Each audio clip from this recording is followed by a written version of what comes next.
Welcome to the Danny Clinkscale Reasonably Irreverent podcast. Insightful and witty commentary, probing interviews, and detours from the beaten path. Welcome to Kansas City Profiles, presented by Easton Roofing, and inspirational and enjoyable conversation with John Teegarden and Siobhan Bertles. They are two of the three coaches of the Kansas City Royals junior wheelchair softball team, a co-ed softball team that has recently won the Wheelchair World Series in competition with the Chicago Cubs and the Nebraska Barons. It is the first year of this particular team, as they have been created by this group of coaches. John Teegarden, has been the subject of a Kansas City profile, which you can look up in our files here at DannyClinkscale.com and the Reasonably Irreverent podcast. We've done several podcasts, actually, about wheelchair softball, football, etc. A quarterback of one of the teams. We've done quite a bit of this, and it's a great initiative and fantastic competition, and these are great athletes who pour their heart and soul into these competitions, and Kansas City has had tremendous success across all platforms, and now they just roll out a new co-ed wheelchair softball team and go and win the World Series. So all kinds of good stuff to talk about with our two guests today. It's John Teegarden and Siobhan Bertles. Our Kansas City Profiles today presented by Easton Roofing. More of Danny's Reasonably Irreverent podcast after this. Did you experience hail damage last year and never got the work done? Most insurance companies only give you a year to get the roof fixed, and if you don't get it done, you could possibly not be compensated in full for the replacement of your roof. If you've been procrastinating getting that damaged roof taken care of, give us a call at 913-257-5426, and we'll send out an expert to help you through the process. We're never pushy, we're just here to help. Easton Roofing. Integrity matters. It's always great to get an update from Dr. Brad Woodall from Advanced Sports and Family Chiropractic and Acupuncture, 8 locations all around Kansas City, including the newest one in Raytown. We are very excited to join the Raytown community. We just took over for Dr. David Frey, who retired and has then shared all of his patients with us to take great care of. They do it all year round, and that means in the fall as well, when people get back to raking leaves and participating in fall sports, all those kinds of things, right? Back to school means back for fun. Full backpack, we can help as your chiropractor. If you're starting fall sports, we want to make sure you have that physical, and we want to make sure you're in great shape. And if injuries happen, we've got your back. And you've got it all around Kansas City at 8 different locations for Advanced Sports and Family Chiropractic and Acupuncture. Visit asfca.com/Danny. That's asfca.com/Danny. If you'd like to join these and other fine sponsors and market your business to Kansas City's #1 variety podcast, contact us at danny@dannyclinkscale.com. Look forward to working with you. Welcome back, and it's a pleasure to tell this story. And let's start off with John, and our two guests are John Teegarden and Siobhan Bertles. And John, we've spoken with you on more than one occasion about the various Kansas City initiatives in the wheelchair sports area. Yep. And just give us a little bit of your background. If people want to go investigate your entire story, they can do that. It's in our files a couple of times, so that's cool. But tell me a little bit about your background and how you got to this point of being the coach or one of the coaches of this team. Okay, yeah. Well, I've actually been injured about 20 years now, and I've been involved in adaptive sports for probably 18 of those, specifically softball, but also done basketball and football. I've had the honor of representing Team USA 4 times now. I've been to Japan 3 times to play. We have a great group of kids here, young adults. They're very athletic. They play a lot of wheelchair basketball. So we were, me and Siobhan and Jason, the other coach, have been all off season. We're recruiting kids to come play, and we got a handful that wanted to come and play, and we got this team going. Talk a little bit about Jason. He wasn't able to be here for the recording today, but obviously he's a big part of what you're doing. Yeah, Jason's a huge part of what we're doing. He's an amputee, so he can get up and walk, which is very helpful to have somebody that can stand up and hit balls to the kids. Right. Really good hitter on the adult team. Does a lot with getting the kids in proper position to bat and teaching them to hit and things like that. So he's a huge part of what we're doing. Siobhan, tell us a little bit about yourself and how you got to this point and got associated with coaching this team and being such a great part of it.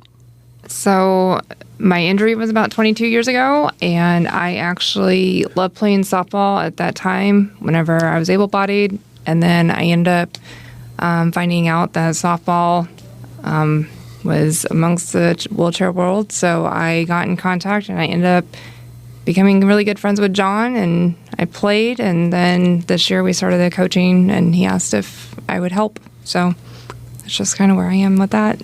I'll let you do some of the specifics of some of the challenges and just the way softball seems a little more cut and dried maybe than some of the other sports as far as the rules would be concerned. Football, you probably have to decide how much contact is going to be allowed, etc.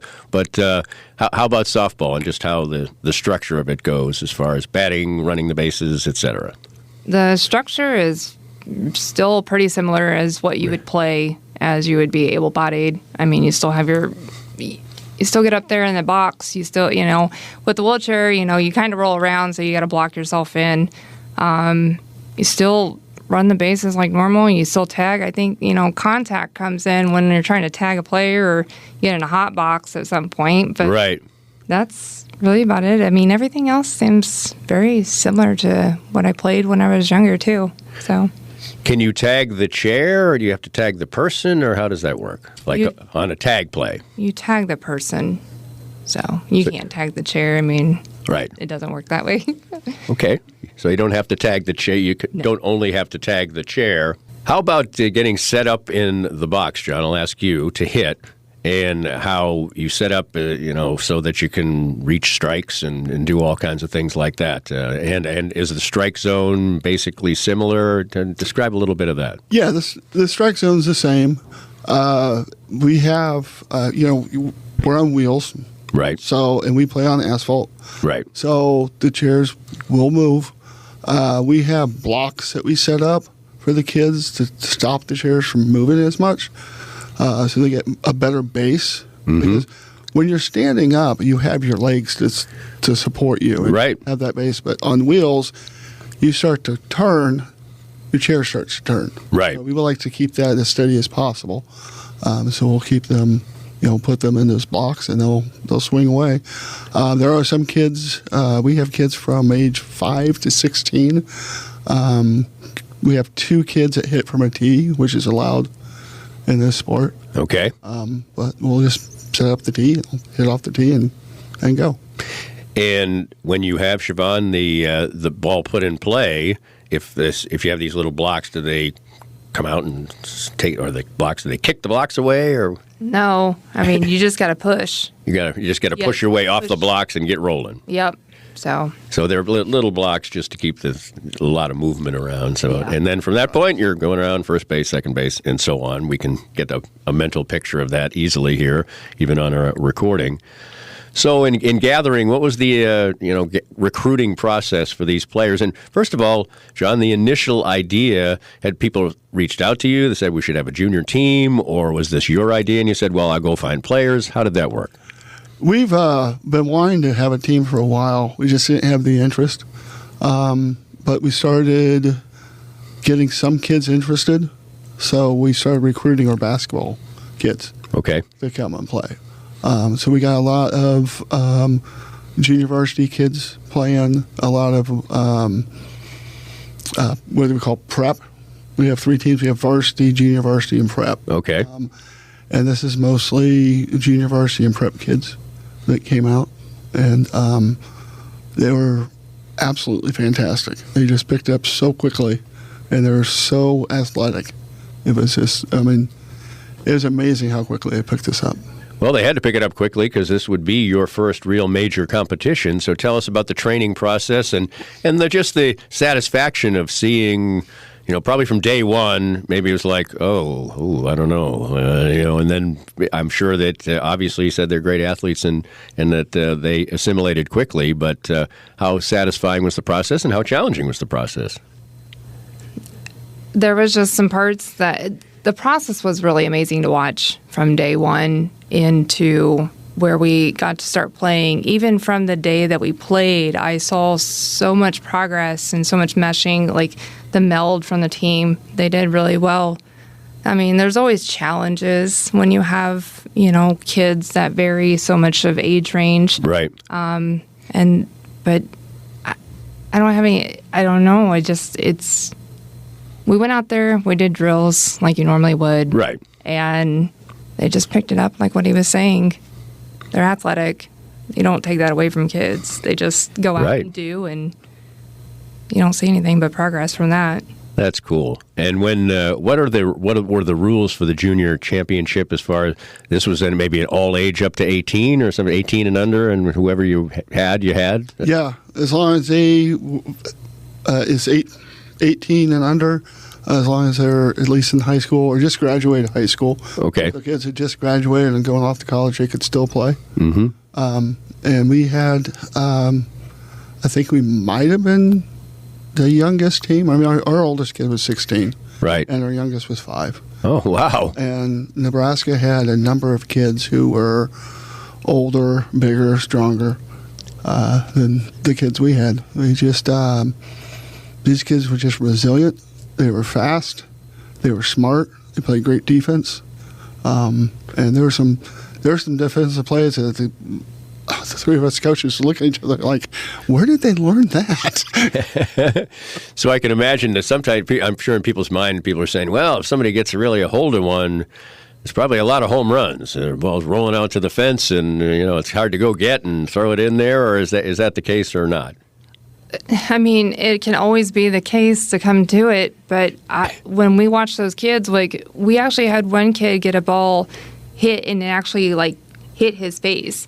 And that guy, he turned around, went after the ball. We do cuts just like normal, threw it in. And, I mean, we had them going out to the fence, but these kids were getting them in so fast. I mean, they knew what they were doing. Yeah. We'll get to the competition in a minute. I'm really curious as to what the scores were like, because it's rolling around in my mind, whether it's low scoring, high scoring, whatever.